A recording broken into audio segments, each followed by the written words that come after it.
The right just doesn't know what to make of this government shutdown. One day it's a good thing. It's really just a slim down. The next is very bad. Blame the president. And sometimes they're just confused, very confused. Just listen to what the folks over at Fox said this weekend about the shutdown and its closure of the World War II Memorial. The government is acting as your enemy. Has this ever happened? Anything like that? Well, and the Republican National Committee is offering to pay for it, to keep it open, so that the veterans, from honor flight are going to be able to go and see this, because who did it honor? It honored them. It really doesn't seem fair, especially, we're going to talk a little bit later in the show, too, about, some things that are continuing to be funded. And President Obama has offered to pay out of his own pocket for the Museum of Muslim Culture, out of his own pocket, yet it's the Republican National Committee who's paying for this. Of course. So they expose our Kenyan Muslim president is paying to keep the Museum of Muslim Culture open. But why does that sound like a fake headline? Well, because it is a fake headline. It turns out that Fox News host fell for a satirical article. The host later tweeted an apology, but how about all those other times they've tried to paint the president as... And he went to a Muslim school, and he did talk about all this, and he studied the Quran, and prayers at sunset were some of those beautiful things he saw in life, so he spent a lot of his youth in Indonesia. And so let's show the birth certificate. The Obama administration, through all this appeasement and apologizing, answers to the Quran first and to the Constitution second. Why is it he's more sensitive to radical Islamists who are killing young Americans than he is to the Catholic Church? Here's President Obama's schedule for today. 14 million people are out of work. Gas is 100% higher. Here's a schedule. It's blank all the way until this Ramadan dinner tonight. He doesn't have a birth certificate. Now, he may have one, but there's something on that person, maybe religion, maybe it says he's a Muslim. I don't know. I don't remember a direct comment. He is a Muslim, ever. Never. Yeah, sure. No one at Fox would ever call the president a Muslim. Joining me now, Joan Walsh, Salon.com's editor-at-large, and Eric Boehlert from, he's a senior fellow at Media Matters for America. Thank you both for coming on the show tonight. Thanks, Rob. Joan, let me start with you. Doesn't this latest flub say something about the right's constant effort to paint the president as the other? Well, yes, it does. It says a lot about it, Rev. It also, you just have to wonder, that poor woman, what mindset does it take to believe something like that? And what happens that her co-hosts don't say immediately, and Tucker Carlson, who was her guest, don't say immediately, that isn't true or that can't be true? How do you not check that delectable little fact before you go on the air? It's because you've spent all these years creating this idea that he is a Kenyan Muslim. He's got the Kenyan anti-colonial mindset, as Newt Gingrich said.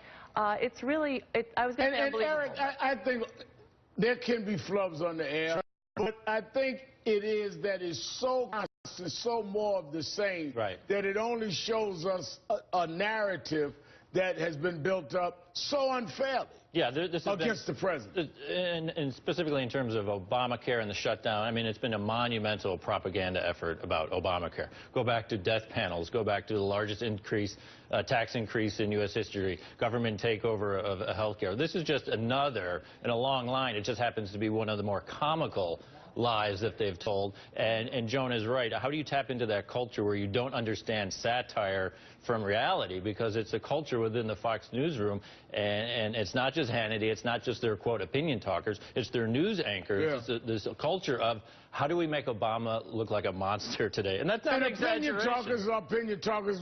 I'm an opinion talker. Right. But, I mean, when you look at something that sounds ridiculous, kind of say, unless you're so used to kind of stuff, that it doesn't appear to you unusual. Right. I mean, you take responsibility for getting your facts right. I do too.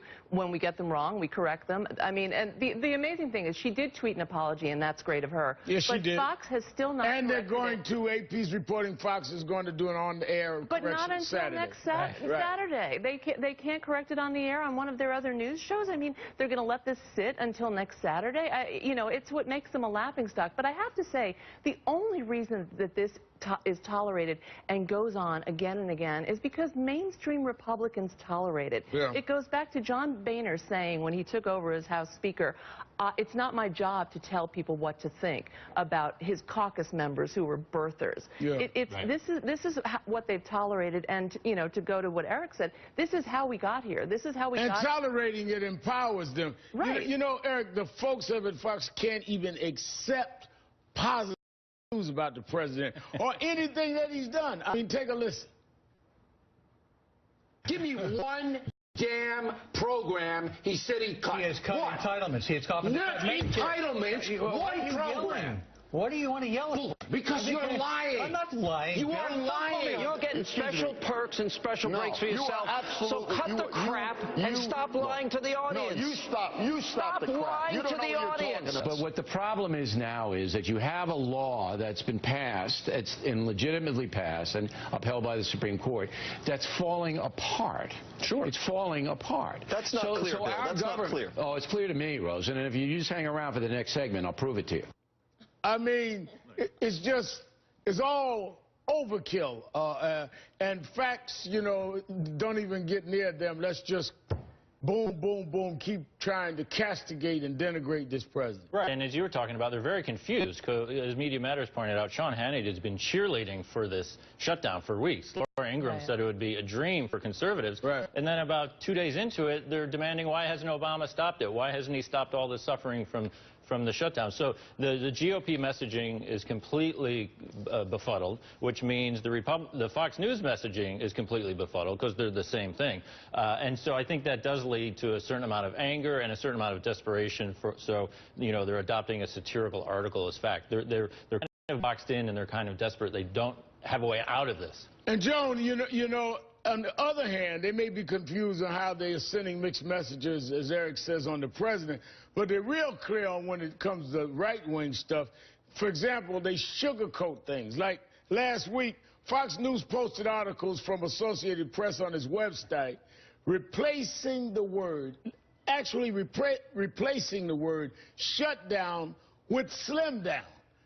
I mean, now, they wanted to shut down, and the soften actually change words from shut down to slim down over at Fox. No, it's a propaganda arm of the Republican Party. That's it's not a news station. I'm sitting here laughing, Rev, at all these clips because I don't watch it. I can't watch it. So to see these things and to know that they're still doing this, I mean, I had Bill O'Reilly tell me, stop talking, Ms. Walsh. That's what they do when they don't agree with you and when you're bringing them facts. So, but this slip, so to speak, is really going to go down in history. And I think, again, we do opinion on this show. Right. But it's clearly our opinion on issues.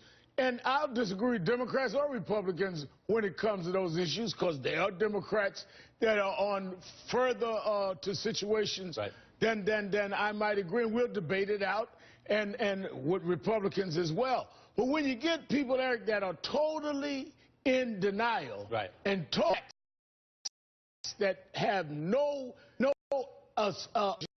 at all with the truth. Right. I think that's where you got to scratch your head and say, wait a minute, are you a little off, or do you think I'm stupid? Right. It's the bubble. I mean, it's Mitt Romney's going to win in a landslide, right? And it could just continue. Not only going to win, I've got my numbers from Ohio. Right. Yeah. You don't know what you're talking about. Right. So it's part of that propaganda effort, and it's having your own set of facts. I mean, this has been the problem really since Fox News started broadcasting, but it gets increasingly disturbing and sort of untethered from reality year after year. They have their own set of facts, and so how do you have a debate? You don't. They just sort of live in their bubble and push out this propaganda about a slim down when it's not a shutdown. Well, Joan Walsh and Eric Boehlert. Oh, where's my manners? Did I say happy anniversary to Fox? Thank you guys for your time tonight. Thank you.